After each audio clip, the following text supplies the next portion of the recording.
దీపావళి అంటేనే happiness, lights and crackers. కానీ ఈ ఫైర్ క్రాకర్స్ తో ప్రతి సంవత్సరం చాలా పొల్యూషన్ ని క్రియేట్ చేసి మన లైఫ్ కి మనమే హాని చేసుకుంటున్నాం. అది ఎంతలా అంటే రీసెంట్ స్టడీస్ ప్రకారం ప్రతి దివాళీ టైంలో మనం కాల్చే క్రాకర్స్ నుంచి 30 to 40% కెమికల్ పార్టికల్స్ గాలిలోకి రిలీజ్ అవుతున్నాయంట.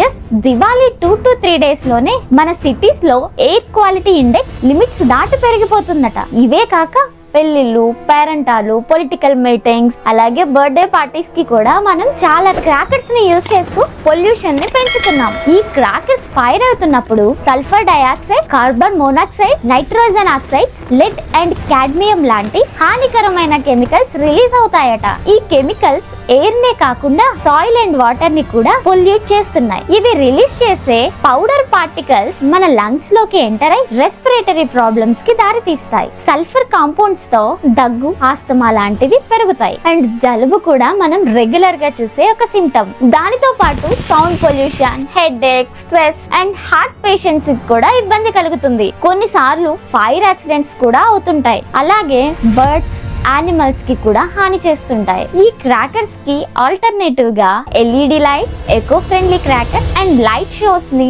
అలవాటు చేసుకోమని నిపుణులు చెప్తున్నారు.